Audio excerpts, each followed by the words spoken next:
Hello guys, welcome to Ishidara Junior College Art Commerce Science and now today we have to learn a next point. It is interference. So what is my interference? When इथे लिहिले बघा, when two waves are traveling in a same medium, दोन wave जे आहेत त्या का same medium मध्ये travel होतात. दोन wave situated and resultant displacement is the vector sum of individual displacement for the wave. म्हणजेच काय, दोन वेव्स आहेत त्याचे एक्झाम्पल बघा. टू वेव्स आहेत, here one wave and here one another wave. Two waves are simultaneously situated. So both waves, हे वरचा जो भाग आहे क्रेस्ट आहे आणि खालचा कुठला आहे ट्रफ आहे.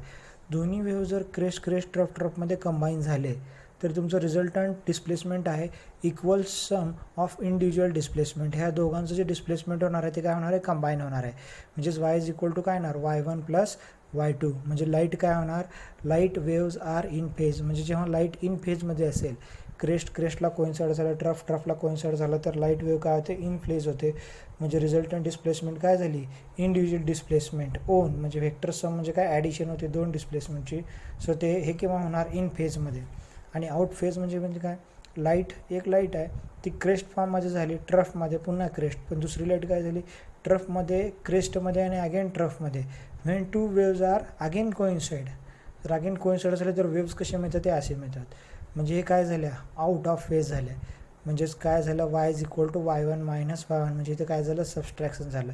म्हणजे light waves are out of phase. That type is called as interference. What is my interference, the phenomena of brightness and darkness. म्हणजे काय, दोन क्रेस्ट ट्रफ कोइन्साइड झाले तर काय मिळणार आपल्याला, ब्राईट बँड.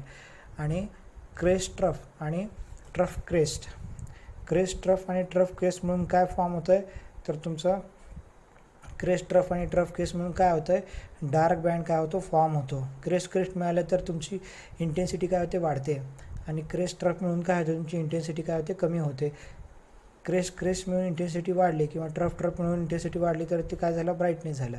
आणि ट्रफ मिळून काय झालं, तुमची इंटेन्सिटी कमी झाली, त्याला काय म्हणायचं, डार्कनेस. आणि ह्याला काय म्हणायचं, ब्राईटनेस. म्हणजेच काय, ब्राईटनेस आणि डार्कनेसचं जे काही कॉम्बिनेशन असेल, the phenomena of brightness and darkness in the form of super imposition of wave is called as interference. म्हणजे ब्राईटनेस आणि डार्कनेसचं सुपर इम्पोजिशन म्हणजे मिक्सचर जे होतं आहे आणि रिझल्टंट ॲम्प्लिट्यूड जे मिळतं आहे आपल्याला, त्याला काय म्हणायचं, इंटरफरन्स. किंवा तुमच्या आता नवीन बुकमधली काय दिले बघा, the phenomena of increase the displacement and decrease the displacement. म्हणजे डिस्प्लेसमेंट वाढतं आहे आणि डिस्प्लेसमेंट काय होतं आहे, कमी होतं आहे, त्याला काय म्हणायचं, सुपर इम्पोजिशन. म्हणजे डिस्प्लेसमेंट वाढलं जेव्हा दोन वेव्स कंबाईन होतील आणि इन फेजमध्ये असतील आणि आउट फेज म्हणजे होत नाहीत, म्हणजे दोन्ही एकमेकामध्ये, त्यांना काय म्हणायचं, डिस्प्लेसमेंट काय होईल, डिक्रीज होईल. त्यांना काय म्हणायचं, सुपर इम्पोजिशन ऑफ लाईट. बघा, जर तुमच्या घरामध्ये बल्ब असेल, त्याच्या बाजूला जर आपण हात ठेवला तर काय होतं, इकडल्या बाजूला प्रकाश पडतो. बघा, घरामध्ये जर बल्ब असेल आणि जर तुम्ही खाली हात ठेवला तर काय होतं, इकडल्या बाजूला काय होतं, प्रकाश पडतो. ठीक आहे, हाताच्या खालच्या बाजूला काय होतं, अंधार पडतो. आणि इकडल्या बाजूला अगेन काय होतं, प्रकाश पडतो. म्हणजे इकडं प्रकाश पडतो म्हणजे हे ब्राईट बँड. इकडे काय होतं आहे, प्रकाश पडत नाही, याच्या खालच्या बाजूला काय होतं, अंधार पडला आहे बघा इथं खाली. म्हणजे हे काय झालं, डार्क. आणि इकडे काय झालं, ब्राईट. म्हणजे ब्राईट डार्क ब्राईट असं जे कॉम्बिनेशन असतं त्याला काय म्हणायचं, इंटरफरन्स म्हणायचं. पण हे जनरल इक्वेशन समजण्यासाठी झालेलं आहे.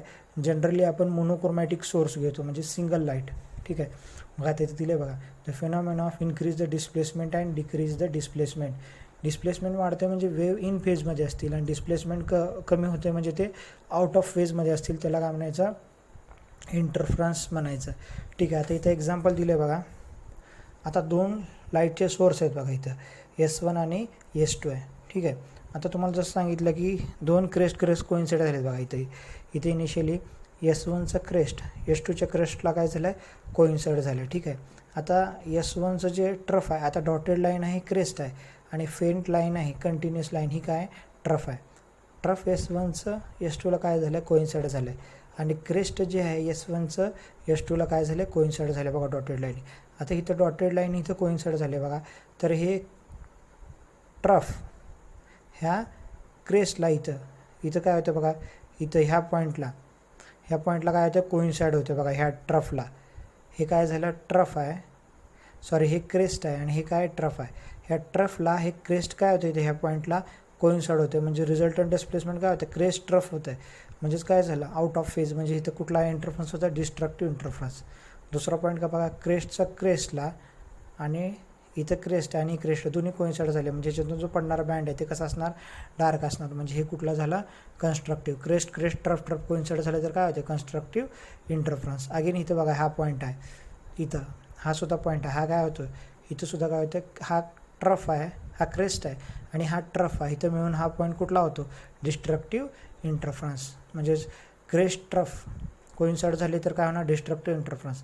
आणि क्रेस्ट क्रेस्ट इंटरफरन्स झालं तर ते झालं destructive interference, sorry constructive interference. इथं दाखवलं बघा. आता बघा, क्रेस्ट क्रेस्ट कोइन्साइड झालं तर ॲम्प्लिट्यूड काय होतं, याच्यामध्ये वाढतं बघा. इथं crest crest coincide, trough trough coincide, amplitude becomes maximum constructive interference. Crest trough आणि ट्रफ क्रेस्ट झालं तर ॲम्प्लिट्यूड काय होतं, कमी होतं, त्याला काय म्हणायचं, डिस्ट्रक्टिव्ह इंटरफरन्स. ठीक आहे. नेक्स्ट पॉईंट काय आहे बघा, यंग्स डबल स्लिट एक्सपेरिमेंट. काय करायचं तुम्हाला, ह्याच्यामध्ये एक्सपेरिमेंट करायचं, सेम मगाशीसारखाच आहे. काय करायचं आहे, एक लाईटचा सोर्स घ्यायचा आहे, पुस्तकातली डायग्राम आहे. लाईटचा सोर्स घ्यायचा, इथं काय करायचं, लेन्स घ्यायची. ही कॉन्व्हेक्स आहे, डबल कॉन्व्हेक्स लेन्स और बाय कॉन्व्हेक्स लेन्स आहे. इथं काय घेतले, टू स्लिट्स घेतले, S1 आणि S2. These are the two slits, S1 and S2. Again this is screen. ही काय तुमची स्क्रीन आहे, आपल्याला बघायचं इकडून कुठले बँड पडतात. ठीक आहे. So when light it is travel to the biconvex lens, light it is travelled in a parallel through the biconvex lens. ज्यावेळेस लाईट ही कॉन्व्हेक्स लेन्सवर पडेल त्यावेळेस लाईट काय होते, पॅरलली काय करतो, कॉन्व्हेक्स लेन्स काय करतो, थ्रो करतो. आता कॉन्व्हेक्स लेन्स थ्रो केल्यानंतर काय झालं बघा, तिथं ह्याच्यामधून पहिल्यांदा काय बाहेर पडलं, तर पहिल्यांदा ट्रफ बाहेर पडला आहे बघा. ह्या पहिला ट्रफ बाहेर पडला, त्याच्यानंतर काय बाहेर पडलं, क्रेस्ट बाहेर पडला. पुन्हा ह्याचं काय झालं, क्रेस्ट बाहेर पडला. पुन्हा काय झालं, ह्याचा ट्रफ बाहेर पडला. पुन्हा ह्या सेकंडचा काय झाला, ट्रफ बाहेर पडला. बघा आता इथं क्रेस्ट आणि क्रेस्ट ह्याचा कोइन्साइड झाला बघा इथं. तर काय फॉर्म झाला, क्रेस्ट क्रेस्ट कोइन्साइड झाला की इंटेन्सिटी लाईटची काय झाली, वाढली. म्हणजे काय झाला, ब्राईट बँड बिकम्स फॉर्म, म्हणजेच मॅक्झिमम. सेकंडली काय, क्रेस्ट आणि ट्रफ हे कोइन्साइड झाले म्हणजे डार्क बँड फॉर्म झालं. म्हणजे काय झालं, तुमचं मिनिमम लाईटची इंटेन्सिटी काय झाली, इथं मिनिमम इथं लाईटची इंटेन्सिटी वाढली. पुन्हा बघा आता क्रेस्ट क्रेस्ट काय झाली, इथं कोइन्साइड झाला म्हणजे इथं काय फॉर्म झाला, ब्राईट बँड फॉर्म झाला. आणि इथं काय बघा, क्रेस्ट आणि ट्रफ म्हणून काय झालं, डार्क बँड फॉर्म झाला.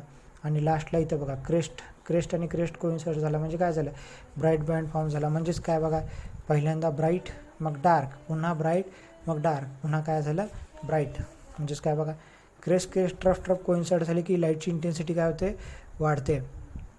क्रेस्ट ट्रफ आणि क्रेस्ट कोइन्साइड झाली की लाईटची इंटेन्सिटी काय होते, मिनिमम होते.